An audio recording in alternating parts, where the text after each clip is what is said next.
أعوذ بالله من الشيطان الرجيم. بسم الله الرحمن الرحيم. ألف لام ميم. ذلك الكتاب لا ريب فيه هدى للمتقين الذين يؤمنون بالغيب ويقيمون الصلاة ومما رزقناهم ينفقون والذين يؤمنون بما أنزل إليك وما أنزل من قبلك وبالآخرة هم يوقنون أولئك على هدى من ربهم وأولئك هم المفلحون. إن الذين كفروا سواء عليهم أأنذرتهم أم لم تنذرهم لا يؤمنون. ختم الله على قلوبهم وعلى سمعهم وعلى أبصارهم غشاوة ولهم عذاب عظيم. ومن الناس من يقول آمنا بالله وباليوم الآخر وما هم بمؤمنين يخادعون الله والذين آمنوا وما يخدعون إلا أنفسهم وما يشعرون. في قلوبهم مرض فزادهم الله مرضا ولهم عذاب أليم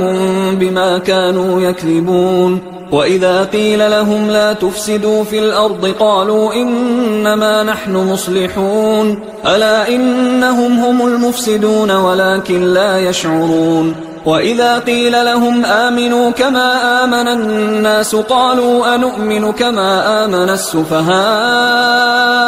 ألا إنهم هم السفهاء ولكن لا يعلمون. وإذا لقوا الذين آمنوا قالوا آمنا وإذا خلوا إلى شياطينهم قالوا إنا معكم إنما نحن مستهزئون. الله يستهزئ بهم ويمدهم في طغيانهم يعمهون. أولئك الذين اشتروا الضلالة بالهدى فما ربحت تجارتهم وما كانوا مهتدين. مثلهم كمثل الذي استوقد نارا فلما أضاءت ما حوله ذهب الله بنورهم وتركهم في ظلمات لا يبصرون. صم بكم عمي فهم لا يرجعون. أو كصيب من السماء فيه ظلمات ورعد وبرق يجعلون أصابعهم في آذانهم من الصواعق حذر الموت والله محيط بالكافرين. يكاد البرق يخطف أبصارهم كلما أضاء لهم مشوا فيه وإذا أظلم عليهم قاموا ولو شاء الله لذهب بسمعهم وأبصارهم إن الله على كل شيء قدير. يا أيها الناس اعبدوا ربكم الذي خلقكم والذين من قبلكم لعلكم تتقون. الذي جعل لكم الأرض فراشا والسماء بناء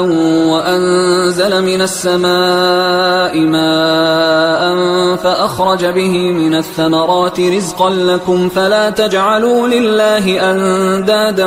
وأنتم تعلمون. وإن كنتم في ريب مما نزلنا على عبدنا فأتوا بسورة من مثله وادعوا شهداءكم من دون الله إن كنتم صادقين. فإن لم تفعلوا ولن تفعلوا فاتقوا النار التي وقودها الناس والحجارة أعدت للكافرين. وبشر الذين آمنوا وعملوا الصالحات أن لهم جنات تجري من تحتها الأنهار كلما رزقوا منها من ثمرة رزقا قالوا هذا الذي رزقنا من قبل وأتوا به متشابها ولهم فيها أزواج مطهرة وهم فيها خالدون. إن الله لا يستحيي أن يضرب مثلا ما بعوضة فما فوقها فأما الذين آمنوا فيعلمون أنه الحق من ربهم وأما الذين كفروا فيقولون ماذا أراد الله بهذا مثلا يضل به كثيرا ويهدي به كثيرا وما يضل به إلا الفاسقين الذين ينقضون عهد الله من بعد ميثاقه ويقطعون ما أمر الله به أن يوصل ويفسدون في الأرض أولئك هم الخاسرون كيف تكفرون بالله وكنتم أمواتا فأحياكم ثم يميتكم ثم يحييكم ثم إليه ترجعون هو الذي خلق لكم ما في الأرض جميعا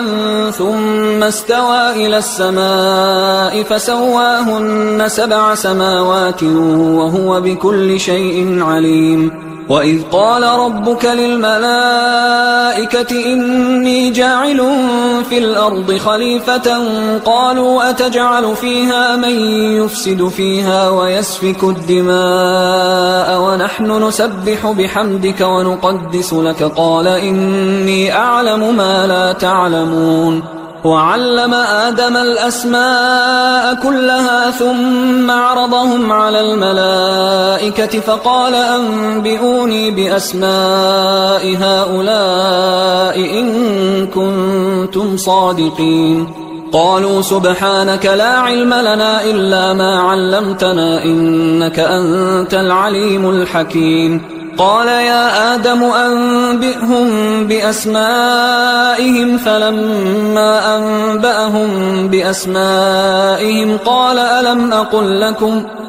ألم أقل لكم إني أعلم غيب السماوات والأرض وأعلم ما تبدون وما كنتم تكتمون وإذ قلنا للملائكة اسجدوا لآدم فسجدوا إلا إبليس أبى واستكبر وكان من الكافرين وقلنا يا آدم اسكن أنت وزوجك الجنة وكلا منها رغدا حيث شئتما ولا تقربا هذه الشجرة فتكونا من الظالمين فأزلهما الشيطان عنها فأخرجهما مما كانا فيه وقلنا اهبطوا بعضكم لبعض عدو ولكم في الأرض مستقر ومتاع إلى حين فتلقى آدم من ربه كلمات فتاب عليه إنه هو التواب الرحيم قلنا اهبطوا منها جميعا فإما يأتينكم مني هدى فمن تبع هداي فلا خوف عليهم ولا هم يحزنون والذين كفروا وكذبوا بآياتنا أولئك أصحاب النار هم فيها خالدون يا بني إسرائيل اذكروا نعمتي التي أنعمت عليكم وأوفوا بعهدي أوف بعهدكم وإياي فارهبون وآمنوا بما أنزلت مصدقا لما معكم ولا تكونوا أول كافر به ولا تشتروا بآياتي ثمنا قليلا وإياي فاتقون ولا تلبسوا الحق بالباطل وتكتموا الحق وأنتم تعلمون وأقيموا الصلاة وآتوا الزكاة واركعوا مع الراكعين أتأمرون الناس بالبر وتنسون أنفسكم وأنتم تتلون الكتاب أفلا تعقلون واستعينوا بالصبر والصلاة وإنها لكبيرة إلا على الخاشعين الذين يظنون أنهم ملاقو ربهم وأنهم إليه راجعون يا بني إسرائيل اذكروا نعمتي التي أنعمت عليكم وأني فضلتكم على العالمين واتقوا يوما لا تجزي نفس عن نفس شيئا ولا يقبل منها شفاعة ولا يؤخذ منها عدل ولا هم ينصرون وإذ نجيناكم من آل فرعون يسومونكم سوء العذاب يذبحون أبناءكم ويستحيون نساءكم وفي ذلكم بلاء من ربكم عظيم وإذ فرقنا بكم البحر فأنجيناكم وأغرقنا آل فرعون وأنتم تنظرون وإذ واعدنا موسى 40 ليلة ثم اتخذتم العجل من بعده وأنتم ظالمون ثم عفونا عنكم من بعد ذلك لعلكم تشكرون وإذ آتينا موسى الكتاب والفرقان لعلكم تهتدون وإذ قال موسى لقومه يا قوم إنكم ظلمتم أنفسكم باتخاذكم العجل فتوبوا إلى بارئكم فاقتلوا أنفسكم ذلكم خير لكم عند بارئكم فتاب عليكم إنه هو التواب الرحيم وإذ قلتم يا موسى لن نؤمن لك حتى نرى الله جهرة فأخذتكم الصاعقة وأنتم تنظرون ثم بعثناكم من بعد موتكم لعلكم تشكرون وظللنا عليكم الغمام وأنزلنا عليكم المن والسلوى كلوا من طيبات ما رزقناكم وما ظلمونا ولكن كانوا أنفسهم يظلمون وإذ قلنا ادخلوا هذه القرية فكلوا منها حيث شئتم رغدا وادخلوا الباب سجدا وقولوا حطة نغفر لكم خطاياكم وسنزيد المحسنين فبدل الذين ظلموا قولا غير الذي قيل لهم فأنزلنا على الذين ظلموا رجزا من السماء بما كانوا يفسقون وإذ استسقى موسى لقومه فقلنا اضرب بعصاك الحجر فانفجرت منه 12 عينا قد علم كل أناس مشربهم كلوا واشربوا من رزق الله ولا تعثوا في الأرض مفسدين وإذ قلتم يا موسى لن نصبر على طعام واحد فادع لنا ربك يخرج لنا مما تنبت الأرض من بقلها وقثائها وفومها وعدسها وبصلها قال أتستبدلون الذي هو أدنى بالذي هو خير اهبطوا مصرا فإن لكم ما سألتم وضربت عليهم الذلة والمسكنة وباءوا بغضب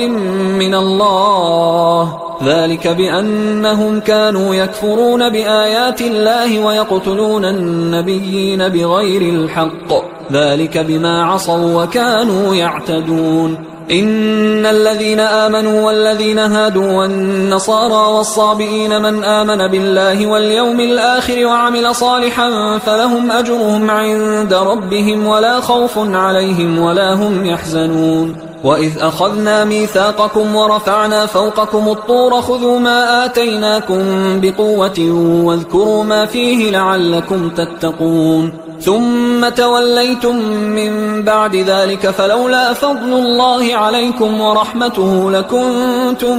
من الخاسرين ولقد علمتم الذين اعتدوا منكم في السبت فقلنا لهم كونوا قردة خاسئين فجعلناها نكالا لما بين يديها وما خلفها وموعظة للمتقين وإذ قال موسى لقومه إن الله يأمركم أن تذبحوا بقرة قالوا أتتخذنا هزوا قال أعوذ بالله أن أكون من الجاهلين قالوا ادع لنا ربك يبين لنا ما هي قال إنه يقول إنها بقرة لا فارض ولا بكر عوان بين ذلك فافعلوا ما تؤمرون قالوا ادع لنا ربك يبين لنا ما لونها قال إنه يقول إنها بقرة صفراء فاقع لونها تسر الناظرين قالوا ادع لنا ربك يبين لنا ما هي إن البقرة شابه علينا وإنا إن شاء الله لمهتدون قال إنه يقول إنها بقرة لا ذلول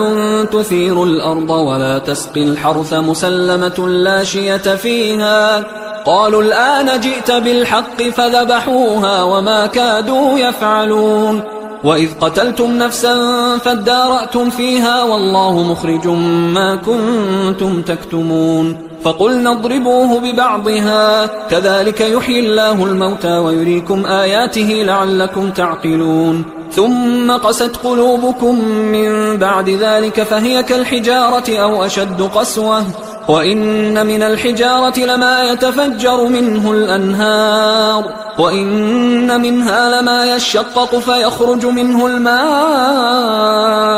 وإن منها لما يهبط من خشية الله وما الله بغافل عما تعملون أفتطمعون أن يؤمنوا لكم وقد كان فريق منهم يسمعون كلام الله ثم يحرفونه من بعد ما عقلوه وهم يعلمون وإذا لقوا الذين آمنوا قالوا آمنا وإذا خلا بعضهم إلى بعض قالوا أتحدثونهم بما فتح الله عليكم ليحاجوكم به عند ربكم أفلا تعقلون أولا يعلمون أن الله يعلم ما يسرون وما يعلنون ومنهم أميون لا يعلمون الكتاب إلا أماني وإنهم إلا يظنون فويل للذين يكتبون الكتاب بأيديهم ثم يقولون هذا من عند الله ليشتروا به ثمنا قليلا فويل لهم مما كتبت أيديهم وويل لهم مما يكسبون وقالوا لن تمسنا النار إلا أياما معدودة قل أتخذتم عند الله عهدا فلن يخلف الله عهده أم تقولون على الله ما لا تعلمون بلى من كسب سيئة وأحاطت به خطيئته فأولئك أصحاب النار هم فيها خالدون والذين آمنوا وعملوا الصالحات أولئك أصحاب الجنة هم فيها خالدون وإذ أخذنا ميثاق بني إسرائيل لا تعبدون إلا الله وبالوالدين إحسانا وذي القربى واليتامى والمساكين وقولوا للناس حسنا وأقيموا الصلاة وآتوا الزكاة ثم توليتم إلا قليلا منكم وأنتم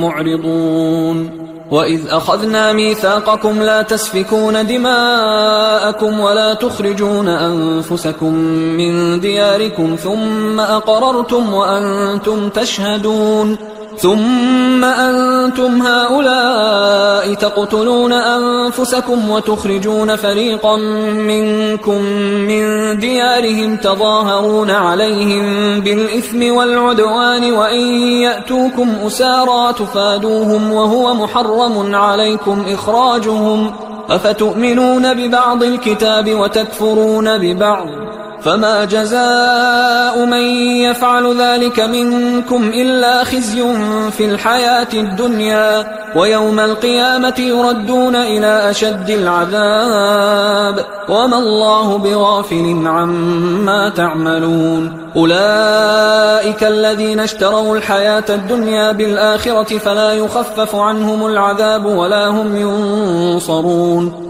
ولقد آتينا موسى الكتاب وقفينا من بعده بالرسل وآتينا عيسى ابن مريم البينات وأيدناه بروح القدس أفكلما جاءكم رسول بما لا تهوى أنفسكم استكبرتم ففريقا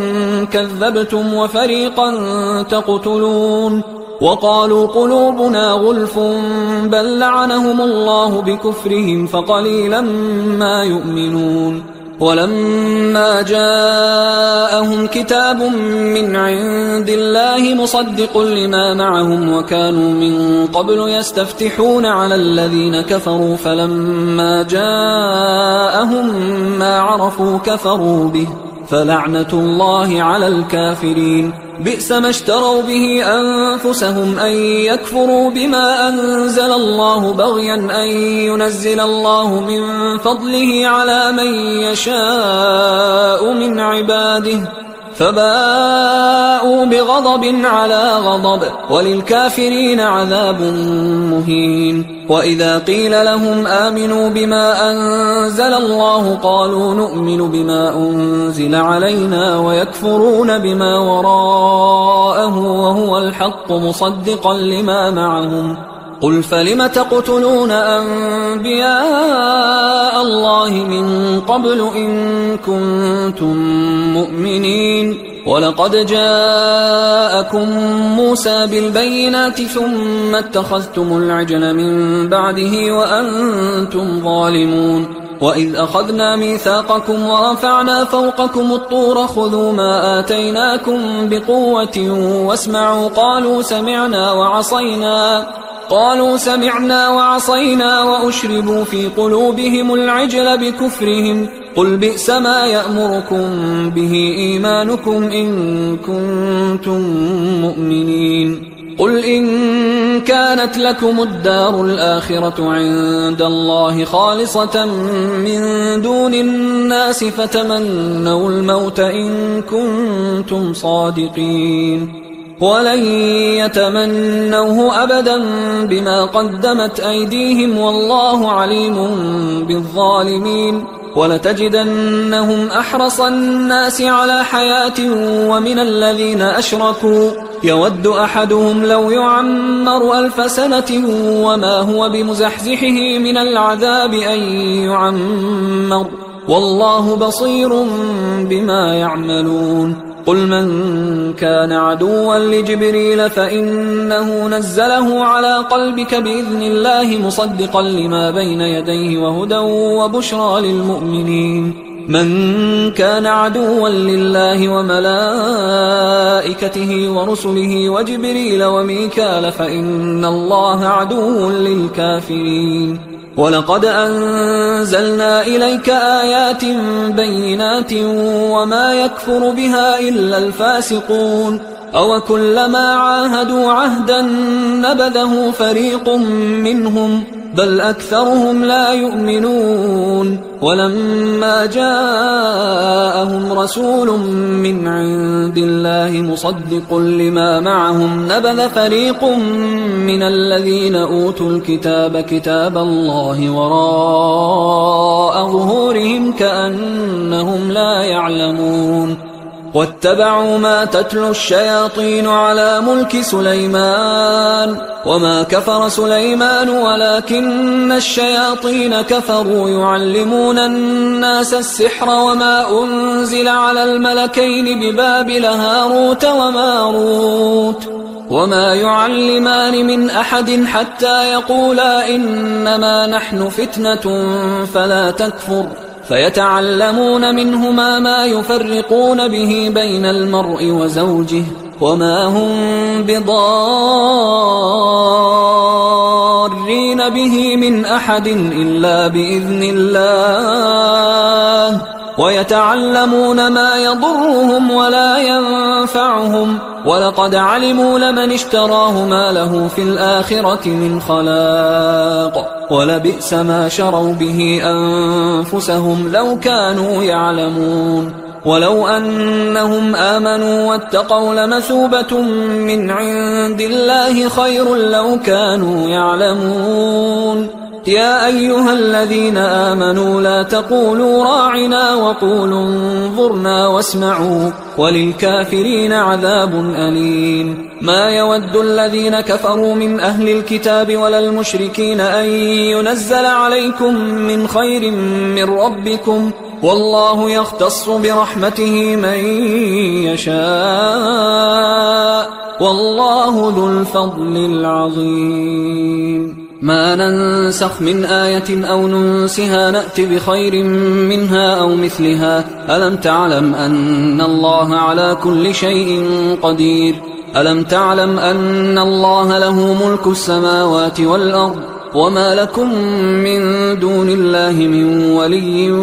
ولا نصير أم تريدون أن تسألوا رسولكم كما سئل موسى من قبل ومن يتبدل الكفر بالإيمان فقد ضل سواء السبيل ود كثير من أهل الكتاب لو يردونكم من بعد إيمانكم كفارا حسدا من عند أنفسهم من بعد ما تبين لهم الحق فاعفوا واصفحوا حتى يأتي الله بأمره إن الله على كل شيء قدير وأقيموا الصلاة وآتوا الزكاة وما تقدموا لأنفسكم من خير تجدوه عند الله إن الله بما تعملون بصير وقالوا لن يدخل الجنة إلا من كان هودا أو نصارى تلك أمانيهم قل هاتوا برهانكم إن كنتم صادقين بلى من أسلم وجهه لله وهو محسن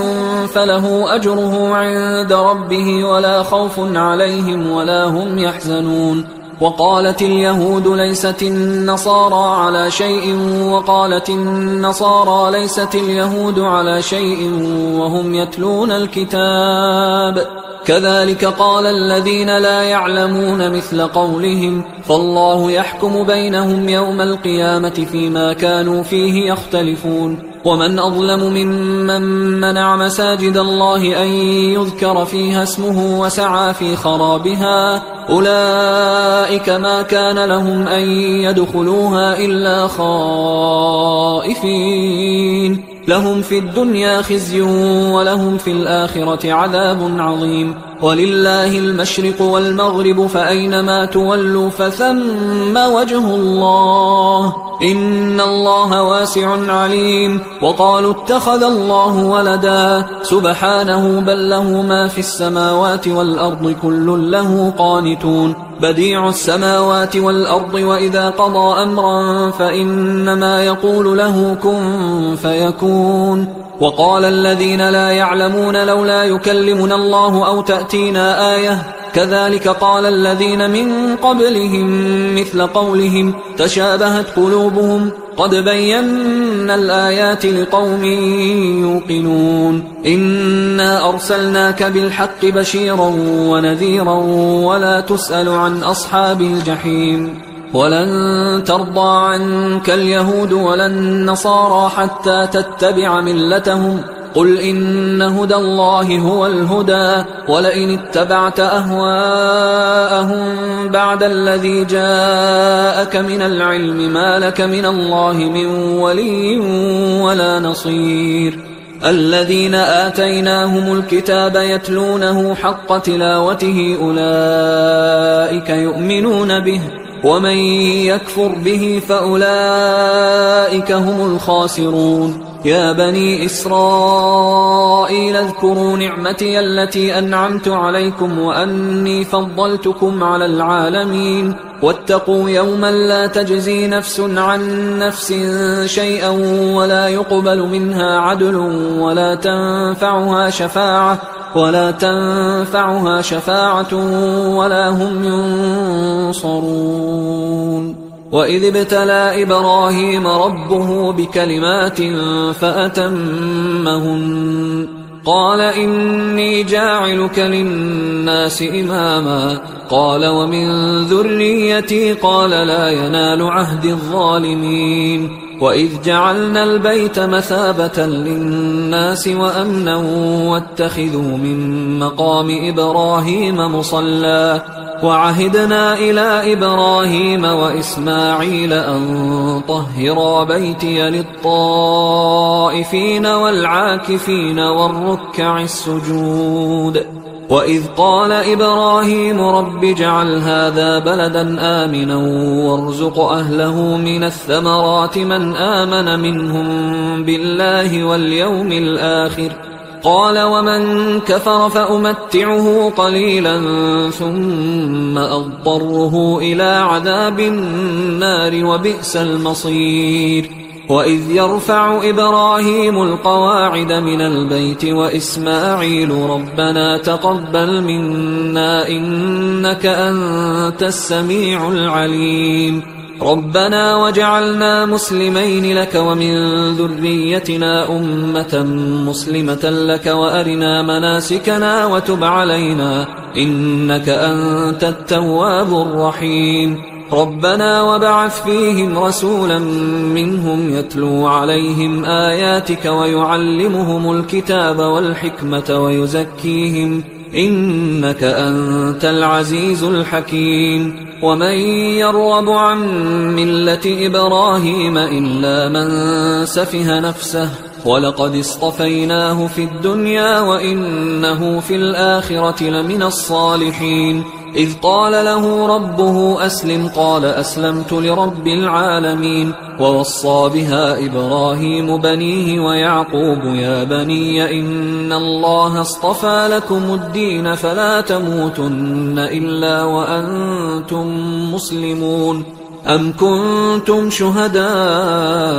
إذ حضر يعقوب الموت إذ قال لبنيه ما تعبدون من بعدي قالوا نعبد إلهك وإله آبائك إبراهيم وإسماعيل وإسحاق إلها واحدا ونحن له مسلمون تلك أمة قد خلت لها ما كسبت ولكم ما كسبتم ولا تسألون عما كانوا يعملون وقالوا كونوا هودا أو نصارى تهتدوا قل بل ملة إبراهيم حنيفا وما كان من المشركين قولوا آمنا بالله وما أنزل إلينا وما أنزل إلى إبراهيم وإسماعيل وإسحاق ويعقوب والأسباط وما أوتي موسى وعيسى وما أوتي النبيون من ربهم لا نفرق بين أحد منهم ونحن له مسلمون فإن آمنوا بمثل ما آمنتم به فقد اهتدوا وإن تولوا فإنما هم في شقاق فسيكفيكهم الله وهو السميع العليم صبغة الله ومن أحسن من الله صبغة ونحن له عابدون قل أتحاجوننا في الله وهو ربنا وربكم ولنا أعمالنا ولكم أعمالكم ونحن له مخلصون أم تقولون إن إبراهيم وإسماعيل وإسحاق ويعقوب والأسباط كانوا هودا أو نصارى قل أأنتم أعلم أم الله ومن أظلم ممن كتم شهادة عنده من الله وما الله بغافل عما تعملون تلك أمة قد خلت لها ما كسبت ولكم ما كسبتم ولا تسألون عما كانوا يعملون سيقول السفهاء من الناس ما ولاهم عن قبلتهم التي كانوا عليها قل لله المشرق والمغرب يهدي من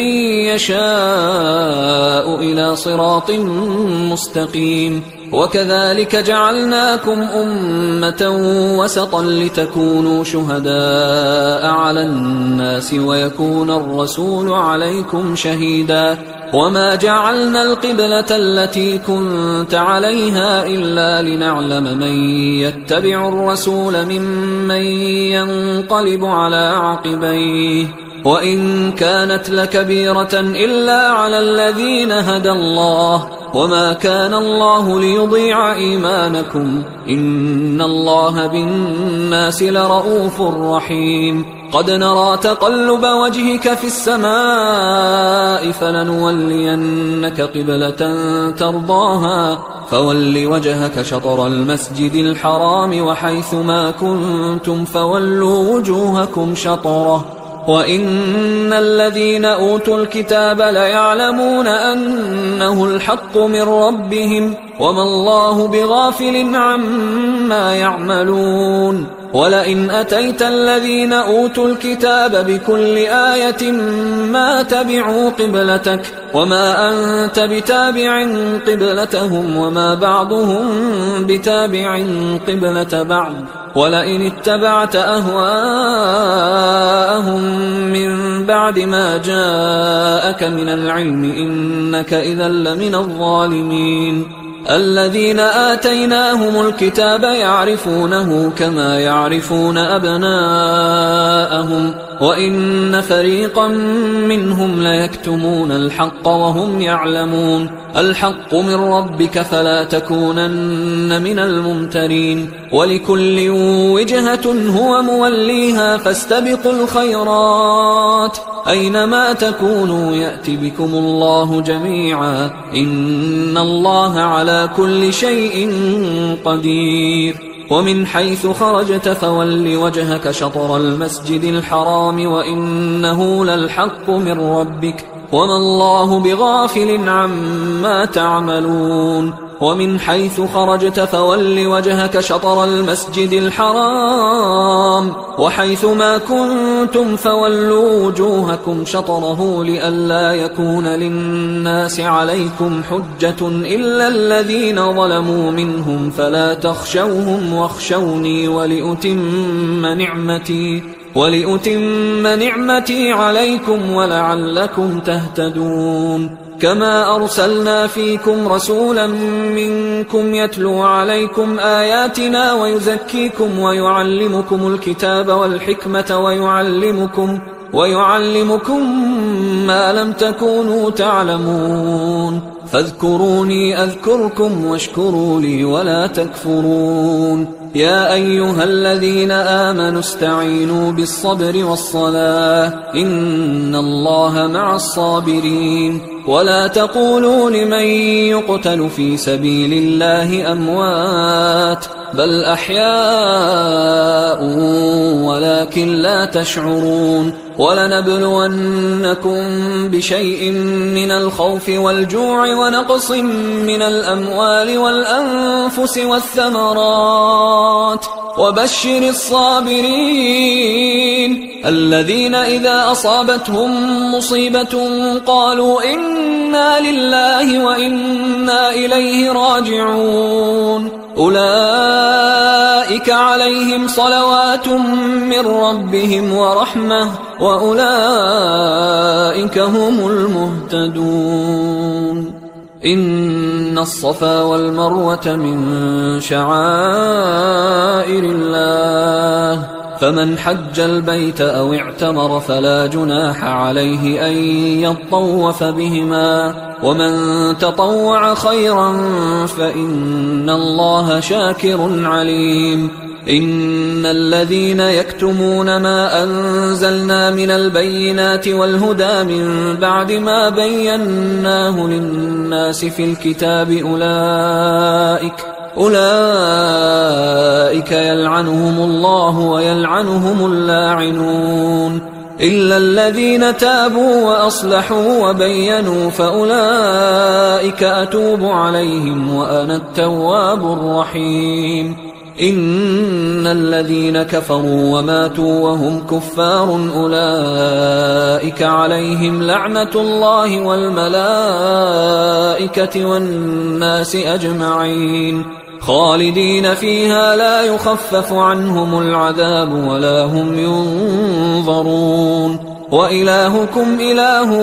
واحد لا إله إلا هو الرحمن الرحيم إن في خلق السماوات والأرض واختلاف الليل والنهار والفلك التي تجري في البحر بما ينفع الناس وما أنزل الله من السماء من ماء فأحيا به الأرض بعد موتها وبث فيها من كل دابة وتصريف الرياح والسحاب المسخر بين السماء والأرض لآيات لقوم يعقلون ومن الناس من يتخذ من دون الله أندادا يحبونهم كحب الله والذين آمنوا أشد حبا لله ولو يرى الذين ظلموا إذ يرون العذاب أن القوة لله جميعا وأن الله شديد العذاب إذ تبرأ الذين اتبعوا من الذين اتبعوا ورأوا العذاب وتقطعت بهم الأسباب وقال الذين اتبعوا لو أن لنا كرة فنتبرأ منهم كما تبرأوا منا كذلك يريهم الله أعمالهم حسرات عليهم وما هم بخارجين من النار يا أيها الناس كلوا مما في الأرض حلالا طيبا ولا تتبعوا خطوات الشيطان إنه لكم عدو مبين إنما يأمركم بالسوء والفحشاء وأن تقولوا على الله ما لا تعلمون وإذا قيل لهم اتبعوا ما أنزل الله قالوا بل نتبع ما ألفينا عليه آباءنا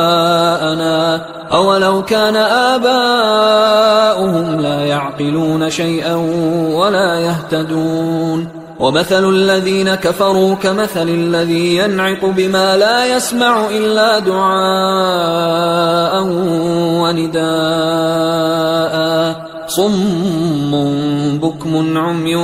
فهم لا يعقلون يا أيها الذين آمنوا كلوا من طيبات ما رزقناكم واشكروا لله إن كنتم إياه تعبدون إنما حرم عليكم الميتة والدم ولحم الخنزير وما أهل به لغير الله فمن اضطر غير باغ ولا عاد فلا إثم عليه إن الله غفور رحيم إن الذين يكتمون ما أنزل الله من الكتاب ويشترون به ثمنا قليلا أولئك ما يأكلون في بطونهم إلا النار ولا يكلمهم الله يوم القيامة ولا يزكيهم ولهم عذاب أليم أولئك الذين اشتروا الضلالة بالهدى والعذاب بالمغفرة فما أصبرهم على النار ذلك بأن الله نزل الكتاب بالحق وإن الذين اختلفوا في الكتاب لفي شقاق بعيد ليس البر أن تولوا وجوهكم قبل المشرق والمغرب ولكن البر من آمن بالله واليوم الآخر والملائكة والكتاب والنبيين وآتى المال على حبه ذوي القربى واليتامى والمساكين وابن السبيل والسائلين وفي الرقاب وأقام الصلاة وآتى الزكاة والموفون بعهدهم إذا عاهدوا والصابرين في البأساء والضراء وحين البأس أولئك الذين صدقوا وأولئك هم المتقون يا أيها الذين آمنوا كتب عليكم القصاص في القتلى الحر بالحر والعبد بالعبد والأنثى بالأنثى فمن عفي له من أخيه شيء فاتباع بالمعروف وأداء إليه بإحسان ذلك تخفيف من ربكم ورحمة فمن اعتدى بعد ذلك فله عذاب أليم ولكم في القصاص حياة يا أولي الألباب لعلكم تتقون كتب عليكم إذا حضر أحدكم الموت إن ترك خيرا الوصية للوالدين والأقربين بالمعروف حقا على المتقين فمن بدله بعدما سمعه فإنما إثمه على الذين يبدلونه إن الله سميع عليم فمن خاف من موص جنفا أو إثما فأصلح بينهم فلا إثم عليه إن الله غفور رحيم. يا أيها الذين آمنوا كتب عليكم الصيام كما كتب على الذين من قبلكم لعلكم تتقون أياما معدودات، فمن كان منكم مريضا أو على سفر فعدة من أيام أخر، وعلى الذين يطيقونه فدية طعام مسكين، فمن تطوع خيرا فهو خير له، وأن تصوموا خير لكم إن كنتم تعلمون. شهر رمضان الذي أنزل فيه القرآن هدى للناس وبينات من الهدى والفرقان، فمن شهد منكم الشهر فليصم، ومن كان مريضا أو على سفر فعدة من أيام أخر، يريد الله بكم اليسر ولا يريد بكم العسر ولتكملوا العدة ولتكبروا الله على ما هداكم ولعلكم تشكرون. وإذا سألك عبادي عني فإني قريب أجيب دعوة الداع إذا دعان، فليستجيبوا لي وليؤمنوا بي لعلهم يرشدون. أحل لكم ليلة الصيام الرفث إلى نسائكم هن لباس لكم وأنتم لباس لهن، علم الله أنكم كنتم تختانون أنفسكم فتاب عليكم وعفى عنكم، فالآن باشروهن وابتغوا ما كتب الله لكم، وكلوا واشربوا حتى يتبين لكم الخيط الأبيض من الخيط الأسود من الفجر، ثم أتموا الصيام إلى الليل، ولا تباشروهن وأنتم عاكفون في المساجد، تلك حدود الله فلا تقربوها، كذلك يبين الله آياته للناس لعلهم يتقون. ولا تأكلوا أموالكم بينكم بالباطل وتدلوا بها إلى الحكام لتأكلوا فريقا من أموال الناس بالإثم وأنتم تعلمون. يسألونك عن الأهلة قل هي مواقيت للناس والحج، وليس البر بأن تأتوا البيوت من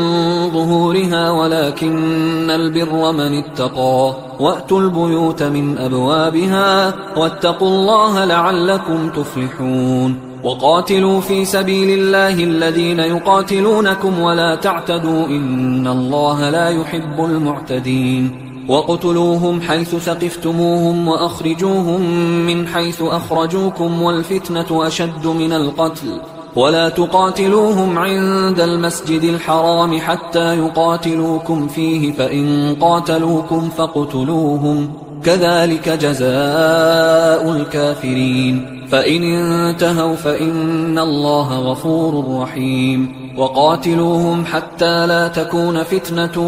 ويكون الدين لله، فإن انتهوا فلا عدوان إلا على الظالمين. الشهر الحرام بالشهر الحرام والحرمات قصاص، فمن اعتدى عليكم فاعتدوا عليه بمثل ما اعتدى عليكم، واتقوا الله واعلموا أن الله مع المتقين. وأنفقوا في سبيل الله ولا تلقوا بأيديكم إلى التهلكة وأحسنوا إن الله يحب المحسنين. وأتموا الحج والعمرة لله، فإن أحصرتم فما استيسر من الهدي، ولا تحلقوا رؤوسكم حتى يبلغ الهدي محله، فمن كان منكم مريضا أو به أذى من رأسه ففدية من صيام أو صدقة أو نسك، فإذا أمنتم فمن تمتع بالعمرة إلى الحج فما استيسر من الهدي، فمن لم يجد فصيام 3 أيام في الحج و7 إذا رجعتم، تلك 10 كاملة، ذلك لمن لم يكن أهله حاضر المسجد الحرام. واتقوا الله واعلموا أن الله شديد العقاب. الحج أشهر معلومات، فمن فرض فيهن الحج فلا رفث ولا فسوق ولا جدال في الحج، وما تفعلوا من خير يعلمه الله الله وتزودوا فإن خير الزاد التقوى واتقون يا أولي الألباب. ليس عليكم جناح أن تبتغوا فضلا من ربكم فإذا أفضتم من عرفات فاذكروا الله عند المشعر الحرام واذكروه كما هداكم وإن كنتم من قبله لمن الضالين. ثم أفيضوا من حيث أفاض الناس واستغفروا الله إن الله غفور رحيم. فإذا قضيتم مناسككم فاذكروا الله كذكركم آباءكم أو أشد ذكرا. فمن الناس من يقول ربنا آتنا في الدنيا وما له في الآخرة من خلاق ومنهم من يقول ربنا آتنا في الدنيا حسنة وفي الآخرة حسنة وقنا عذاب النار. أولئك لهم نصيب مما كسبوا والله سريع الحساب. واذكروا الله في أيام معدودات فمن تعجل في يومين فلا إثم عليه ومن تأخر فلا إثم عليه لمن اتقى واتقوا الله واعلموا أنكم إليه تحشرون. ومن الناس من يعجبك قوله في الحياة الدنيا ويشهد الله على ما في قلبه وهو ألد الخصام. وإذا تولى سعى في الأرض ليفسد فيها ويهلك الحرث والنسل والله لا يحب الفساد. وإذا قيل له اتق الله أخذته العزة بالإثم فحسبه جهنم ولبئس المهاد. ومن الناس من يشري نفسه ابتغاء مرضات الله والله رؤوف بالعباد. يا أيها الذين آمنوا ادخلوا في السلم كافة ولا تتبعوا خطوات الشيطان إنه لكم عدو مبين. فإن زللتم من بعد ما جاءتكم البينات فاعلموا أن الله عزيز حكيم. هل ينظرون إلا أن يأتيهم الله في ظلل من الغمام والملائكة وقضي الأمر وإلى الله ترجع الأمور. سل بني إسرائيل كم آتيناهم من آية بينة ومن يبدل نعمة الله من بعد ما جاءته فإن الله شديد العقاب. زين للذين كفروا الحياة الدنيا ويسخرون من الذين آمنوا والذين اتقوا فوقهم يوم القيامة والله يرزق من يشاء بغير حساب. كان الناس أمة واحدة فبعث الله النبيين مبشرين ومنذرين وأنزل معهم الكتاب بالحق ليحكم بين الناس فيما اختلفوا فيه وما اختلف فيه إلا الذين أوتوه من بعد ما جاءتهم البينات بغيا بينهم فهدى الله الذين آمنوا لما اختلفوا فيه من الحق بإذنه والله يهدي من يشاء إلى صراط مستقيم. أم حسبتم أن تدخلوا الجنة ولما يأتكم مثل الذين خلوا من قبلكم مستهم البأساء والضراء وزلزلوا حتى يقول الرسول والذين آمنوا معه متى نصر الله ألا إن نصر الله قريب. يسألونك ماذا ينفقون قل ما أنفقتم من خير فللوالدين والأقربين واليتامى والمساكين وابن السبيل وما تفعلوا من خير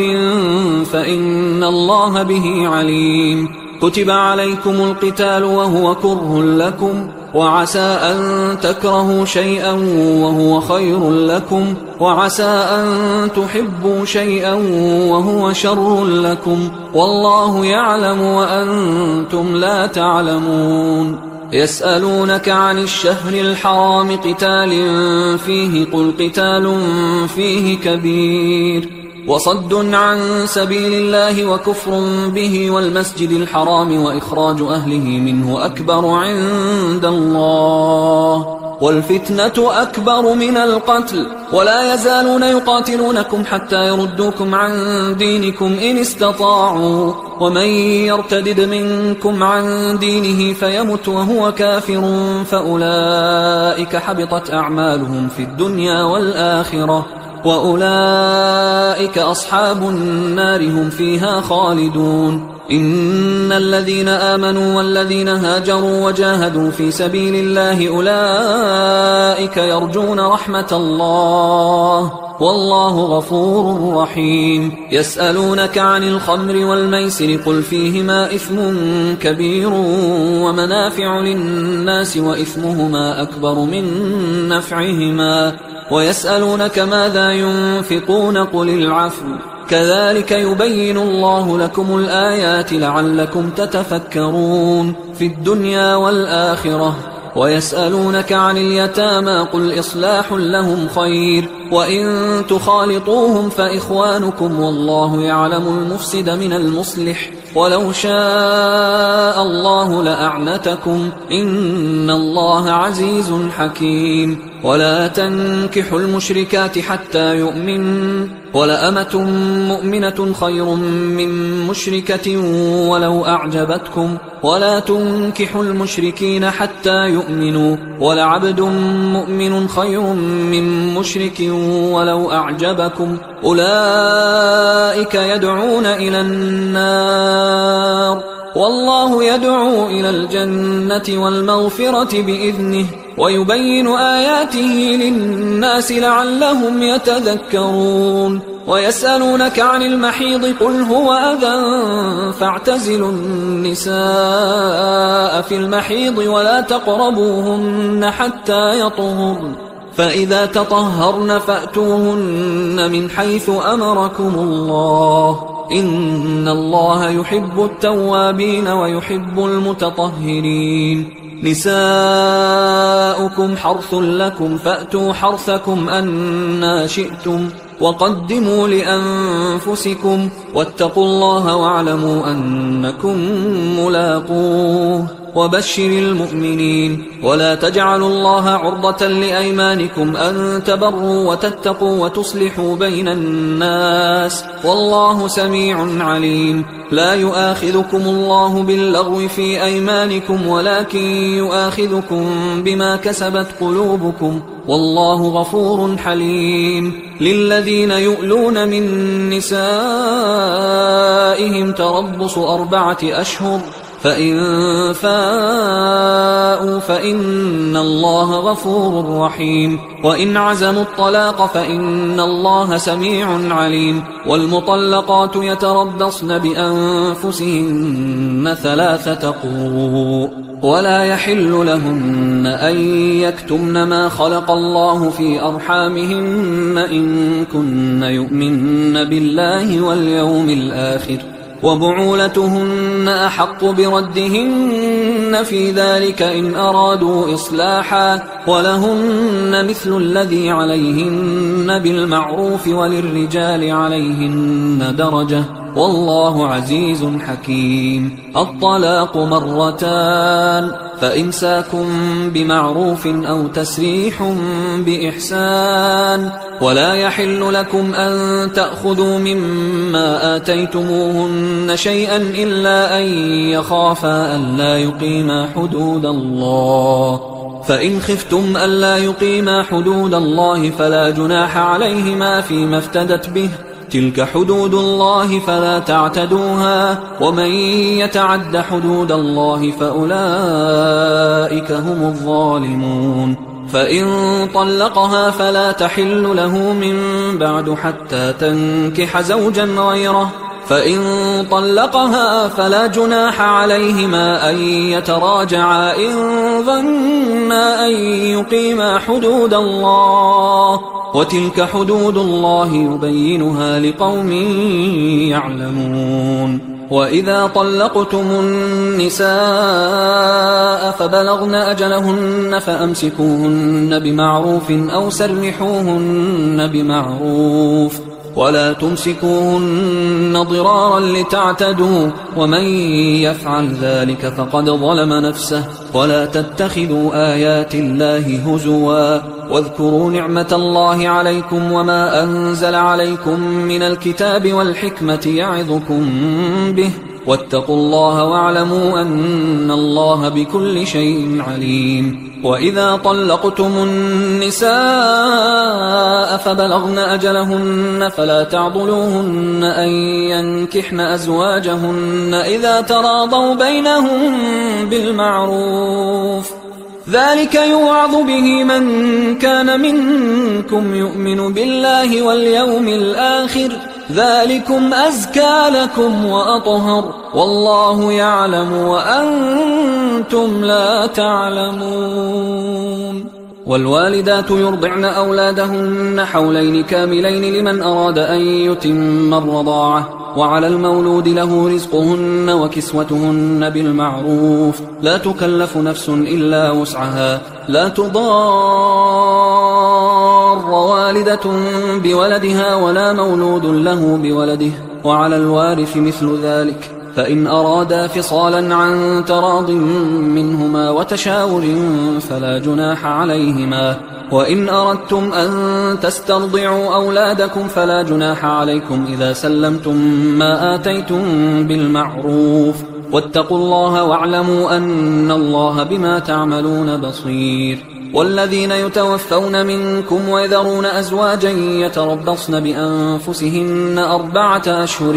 وعشرا فإذا بلغن أجلهن فلا جناح عليكم فيما فعلن في أنفسهن بالمعروف والله بما تعملون خبير ولا جناح عليكم فيما عرضتم به من خطبة النساء أو أكننتم في أنفسكم علم الله أنكم ستذكرونهن ولكن لا تواعدوهن سرا إلا أن تقولوا قولا معروفا ولا تعزموا عقدة النكاح حتى يبلغ الكتاب أجله واعلموا أن الله يعلم ما في أنفسكم فاحذروه واعلموا أن الله غفور حليم لا جناح عليكم إن طلقتم النساء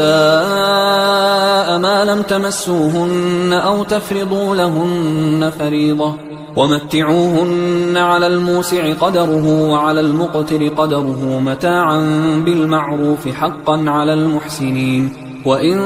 طلقتموهن من قبل أن تمسوهن وقد فرضتم لهن فريضة فنصف ما فرضتم إلا أن يعفون أو يعفو الذي بيده عقدة النكاح وأن تعفوا أقرب للتقوى ولا تنسوا الفضل بينكم إن الله بما تعملون بصير حافظوا على الصلوات والصلاة الوسطى وقوموا لله قانتين فإن خفتم فرجالا أو ركبانا فإذا أمنتم فاذكروا الله كما علمكم ما لم تكونوا تعلمون والذين يتوفون منكم ويذرون أزواجا وصية لأزواجهم متاعا إلى الحول غير إخراج فإن خرجن فلا جناح عليكم فيما فعلن في أنفسهن من معروف والله عزيز حكيم وللمطلقات متاع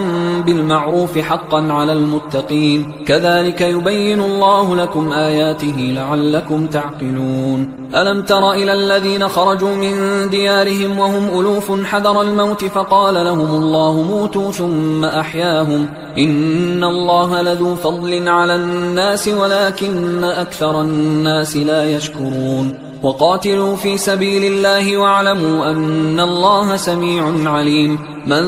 ذا الذي يقرض الله قرضا حسنا فيضاعفه له أضعافا كثيرة والله يقبض ويبسط وإليه ترجعون ألم تر إلى الملأ من بني إسرائيل من بعد موسى إذ قالوا لنبي له مبعث لنا ملكا نقاتل في سبيل الله قال هل عسيتم إن كتب عليكم القتال ألا تقاتلوا قالوا وما لنا ألا نقاتل في سبيل الله وقد أخرجنا من ديارنا وأبنائنا فلما كتب عليهم القتال تولوا إلا قليلا منهم والله عليم بالظالمين وقال لهم نبيهم إن الله قد بعث لكم طالوت ملكا قالوا أنى يكون له الملك علينا ونحن أحق بالملك منه ولم يؤت سعة من المال قال إن الله اصطفاه عليكم وزاده بسطة في العلم والجسم والله يؤتي ملكه من يشاء والله واسع عليم وقال لهم نبيهم إن آية ملكه أن يأتيكم التابوت فيه سكينة من ربكم وبقية مما ترك آل موسى وآل هارون تحمله الملائكة إن في ذلك لآية لكم إن كنتم مؤمنين فلما فصل طالوت بالجنود قال إن الله مبتليكم بنهر فمن شرب منه فليس مني ومن لم يطعمه فإنه مني إلا من اغترف غرفة بيده فشربوا منه إلا قليلا منهم فلما جاوزه هو والذين آمنوا معه قالوا لا طاقة لنا اليوم بجالوت وجنوده قال الذين يظنون أنهم ملاقوا الله كم من فئة قليلة غلبت فئة كثيرة بإذن الله والله مع الصابرين ولما برزوا لجالوت وجنوده قالوا ربنا أفرغ علينا صبرا وثبت أقدامنا وانصرنا على القوم الكافرين فهزموهم بإذن الله وقتل داود جالوت وآتاه الله الملك والحكمة وعلمه مما يشاء ولولا دفع الله الناس بعضهم ببعض لفسدت الأرض ولكن الله ذو فضل على العالمين تلك آيات الله نتلوها عليك بالحق وإنك لمن المرسلين تلك الرسل فضلنا بعضهم على بعض منهم من كلم الله ورفع بعضهم درجات وآتينا عيسى ابن مريم البينات وأيدناه بروح القدس ولو شاء الله ما اقتتل الذين من بعدهم من بعد ما جاءتهم البينات ولكن اختلفوا فمنهم من آمن ومنهم من كفر ولو شاء الله ما اقتتلوا ولكن الله يفعل ما يريد يا أيها الذين آمنوا أنفقوا مما رزقناكم من قبل أن يأتي يوم لا بيع فيه ولا خلة ولا شفاعة والكافرون هم الظالمون الله لا إله إلا هو الحي القيوم لا تأخذه سنة ولا نوم له ما في السماوات وما في الأرض من ذا الذي يشفع عنده إلا بإذنه يعلم ما بين أيديهم وما خلفهم ولا يحيطون بشيء من علمه إلا بما شاء وسع كرسيه السماوات والأرض ولا يؤوده حفظهما وهو العلي العظيم لا إكراه في الدين قد تبين الرشد من الغي فمن يكفر بالطاغوت ويؤمن بالله فقد استمسك بالعروة الوثقى لا انفصام لها والله سميع عليم الله ولي الذين آمنوا يخرجهم من الظلمات إلى النور والذين كفروا أولياؤهم الطاغوت يخرجونهم من النور إلى الظلمات أولئك أصحاب النار هم فيها خالدون ألم تر إلى الذي حاج إبراهيم في ربه أن آتاه الله الملك إذ قال إبراهيم ربي الذي يحيي ويميت قال أنا أحيي وأميت قال إبراهيم فإن الله يأتي بالشمس من المشرق فأت بها من المغرب فبهت الذي كفر والله لا يهدي القوم الظالمين أو كالذي مر على قرية وهي خاوية على عروشها قال أنى يحيي هذه الله بعد موتها فأماته الله 100 عام ثم بعثه قال كم لبثت قال لبثت يوما أو بعض يوم قال بل لبثت 100 عام فانظر إلى طعامك وشرابك لم يتسنه وانظر إلى حمارك ولنجعلك آية للناس وانظر إلى العظام كيف ننشزها ثم نكسوها لحما فلما تبين له قال أعلم أن الله على كل شيء قدير وإذ قال إبراهيم رب أرني كيف تحيي الموتى قال أولم تؤمن قال بلى ولكن ليطمئن قلبي قال فخذ 4 من الطير فصرهن إليك ثم اجعل على كل جبل منهن جزءا ثم ادعهن يأتينك سعيا واعلم أن الله عزيز حكيم مثل الذين ينفقون أموالهم في سبيل الله كمثل حبة أنبتت 7 سنابل في كل سنبلة 100 حبة والله يضاعف لمن يشاء والله واسع عليم الذين ينفقون أموالهم في سبيل الله ثم لا يتبعون ما أنفقوا منا ولا أذى لهم أجرهم عند ربهم ولا خوف عليهم ولا هم يحزنون قول معروف ومغفرة خير من صدقة يتبعها أذى والله غني حليم يا أيها الذين آمنوا لا تبطلوا صدقاتكم بالمن والأذى كالذي ينفق ماله رئاء الناس ولا يؤمن بالله واليوم الآخر فمثله كمثل صفوان عليه تراب فأصابه وابل فتركه صلدا لا يقدرون على شيء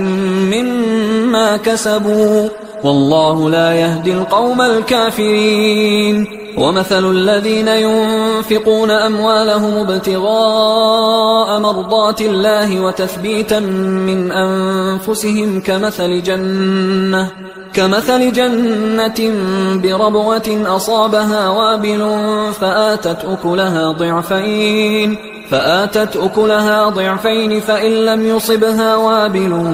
فطل والله بما تعملون بصير أيود أحدكم أن تكون له جنة من نخيل وأعناب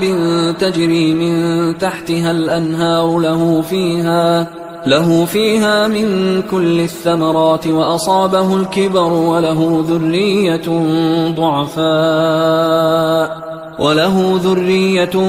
ضعفاء فأصابها إعصار فيه نار فاحترقت كذلك يبين الله لكم الآيات لعلكم تتفكرون يا أيها الذين آمنوا أنفقوا من طيبات ما كسبتم ومما أخرجنا لكم من الأرض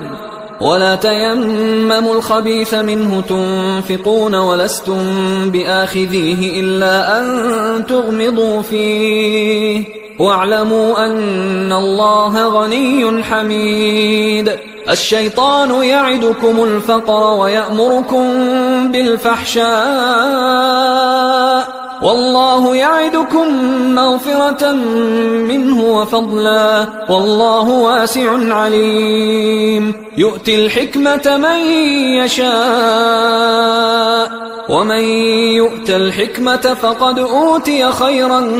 كثيرا وما يذكر إلا أولو الألباب وما أنفقتم من نفقة أو نذرتم من نذر فإن الله يعلمه وما للظالمين من أنصار إن تبدوا الصدقات فنعما هي وإن تخفوها وتؤتوها الفقراء فهو خير لكم ويكفر عنكم من سيئاتكم والله بما تعملون خبير ليس عليك هداهم ولكن الله يهدي من يشاء وما تنفقوا من خير فلأنفسكم وما تنفقون إلا ابتغاء وجه الله وما تنفقوا من خير يوفى إليكم وأنتم لا تظلمون للفقراء الذين أحصروا في سبيل الله لا يستطيعون ضربا في الأرض يحسبهم الجاهل أغنياء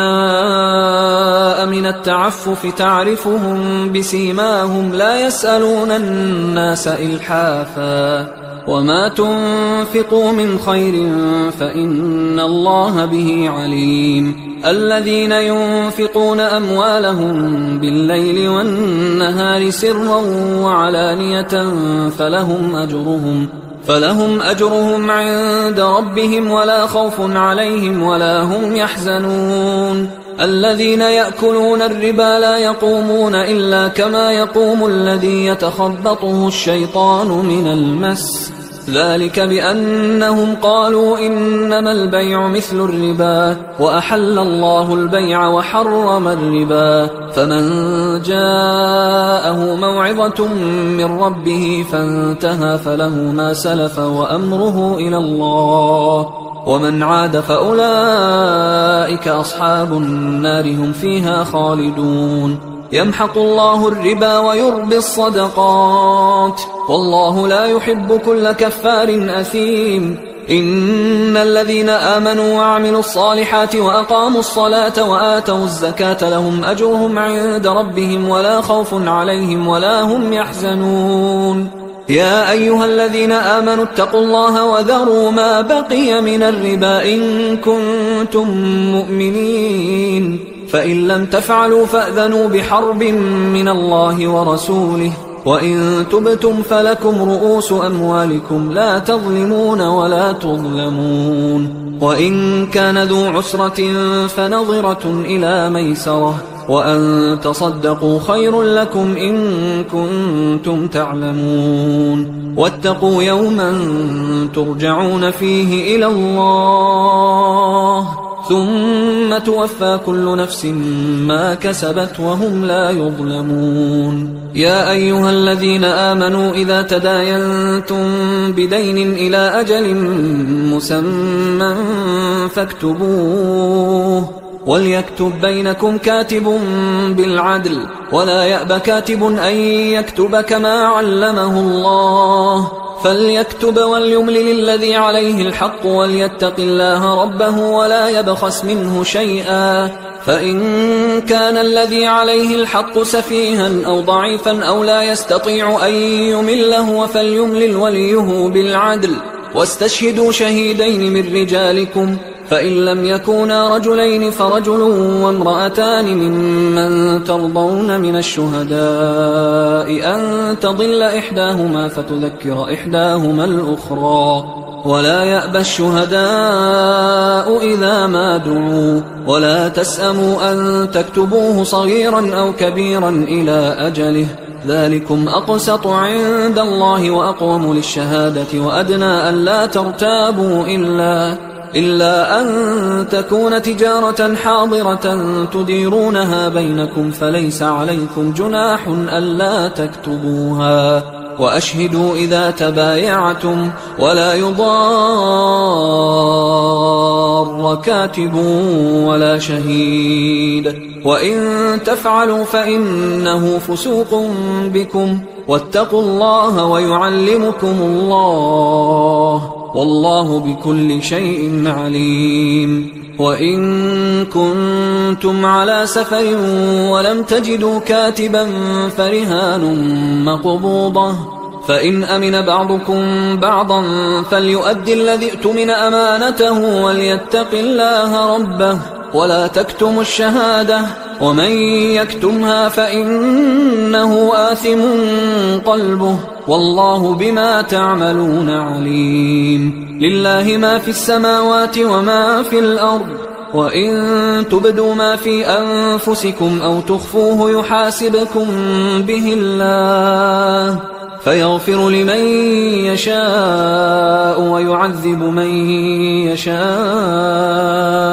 والله على كل شيء قدير. آمن الرسول بما أنزل إليه من ربه والمؤمنون كل آمن بالله وملائكته وكتبه ورسله لا نفرق بين أحد من رسله وقالوا سمعنا وأطعنا غفرانك ربنا وإليك المصير. لا يكلف الله نفسا إلا وسعها، لها ما كسبت وعليها ما اكتسبت، ربنا لا تؤاخذنا إن نسينا.